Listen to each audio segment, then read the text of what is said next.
Bonjour à toutes et à toutes. Aujourd'hui, j'avais envie de vous parler donc de mon portefeuille global. Et donc avant ça, il faut que vous sachiez une chose, donc c'est que j'ai 18 ans et que je vis chez mes parents. Donc ma position, elle est, on va dire, risquée, quoi.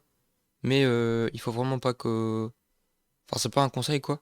Je sais que j'ai de la chance et que beaucoup ne peuvent pas faire ça, car tout simplement, ils ont des responsabilités, etc. Donc moi, j'ai la chance entre guillemets, je peux tout perdre et ça va pas changer ma vie. Et donc déjà, pour commencer, combien les cryptos ça représente de mon capital? Bah, ça représente 100%. Donc tout mon argent, je l'ai mis dans les cryptos. Et il représente, je ne suis pas sûr vraiment, ça fluctue tous les jours, etc. Bah, vous comprenez bien. Mais je pense entre 8 et 12 000 euros, je dois avoir. Donc tout ça réparti dans cette trentaine de cryptos là. Et donc voilà. Donc je voulais juste vous présenter ça. Et donc contrairement à comme beaucoup le conseil, je n'ai presque pas de Bitcoin. J'en ai un petit peu, je dois avoir peut-être 200 balles. Mais c'est tout, je dois pas en avoir, j'en ai vraiment pas beaucoup. Ensuite, Ethereum, je dois en avoir peut-être 0,7 Ether. Donc voilà, donc à peu près 1300 $, enfin 1400. Donc ça représente un peu plus de 10%, alors qu'ils conseillent généralement entre plus 40%. Mais moi, à vrai dire, j'avais acheté les bonnes sommes de Bitcoin et d'Ether au tout début. J'avais acheté donc 50% et 40%. Mais en fait, soit bah, tous les autres, elles sont vraiment augmentées.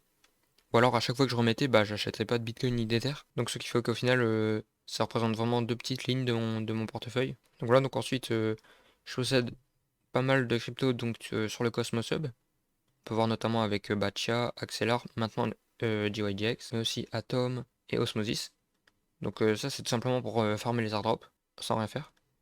Mais aussi car je trouve que l'IBC et tout dégage une vraie utilité. Ensuite, je possède donc quelques coins en Proof of Work, car j'ai commencé la crypto en étant en minant, tout simplement. Donc par exemple, Caspa, j'en ai car je les ai minés. Idem pour Conflux. Et pareil pour le Flux. Voilà, donc toutes ces cryptos-là, les trois là, je les ai eu en minant et que j'ai gardé mon bag, parce que sinon j'ai miné plein d'autres. Ah, le Toncoin aussi, j'ai oublié. Le Toncoin, je les ai minés parce que eux, je trouve, ils ont fait un système assez stylé. Simplement, ils ont sorti donc quasiment tous les tokens en, en, en minant, tout simplement. Et puis ensuite, ils sont passés en consensus de Proof of Stake. Enfin, entièrement en Proof of Stake parce qu'avant, ils étaient les deux.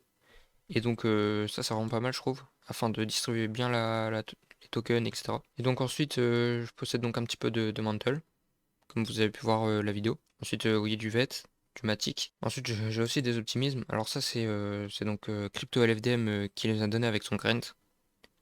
Son Grant, je sais pas comment on dit. Et du coup, bah voilà, je les ai, du coup, j'en ai gardé un peu. J'en ai vraiment pas beaucoup, mais voilà, j'en ai quand même. Ensuite, mes Solana. Donc, les Solana, comme vous avez pu voir dans mes vidéos, j'en ai. Et donc, simplement, ils servent dans la DeFi. Et donc, j'aimerais bien en racheter, hein, mais bon, là, ça fait un peu chier d'en racheter maintenant. Bon, c'est pas grave, on va surveiller ça de peu près. Aussi, j'ai d'autres coins en Proof of Work, comme par exemple Cadena. Voilà, Cadena, à vrai dire, j'ai surtout acheté car je me dis qu'il peut peut-être avoir une hype pendant le bull run sur les coins de Proof of Work ou quelque chose dans le genre. Après aussi, il y a des choses qui sont pas vraiment de sens dans mon portefeuille. Par exemple, là, j'ai donc du Moonbeam, mais je n'ai aucun Polkadot. Alors que Moonbeam, c'est donc sur l'écosystème Polkadot. Et moi, pourtant, j'ai aucun dot, et pourtant, j'ai du Moonbeam, mais j'en ai pas beaucoup. Donc voilà, donc ça, c'est à peu près tous les tokens que j'ai. J'ai aussi un petit peu de BNB, aussi, par exemple, du Métis, de l'Avax, tout ça, du BNB. Tout ça, c'était surtout pour payer les frais, en fait. Les frais pour l'airdrop, pour les airdrops, pour les year 0, tout ça. Donc en parlant de Layer 0, j'ai aussi des Stargate que j'ai stacké tout simplement jusqu'en 2025. Donc là je dois en avoir peut-être 200, 220. Donc voilà, j'ai comme 123 $ de Stargate. Et voilà, donc ça voilà, c'est mon portefeuille en gros. Donc voilà, c'était tout, c'était juste pour vous montrer à peu près ce que j'ai dans mon portefeuille. Donc salut!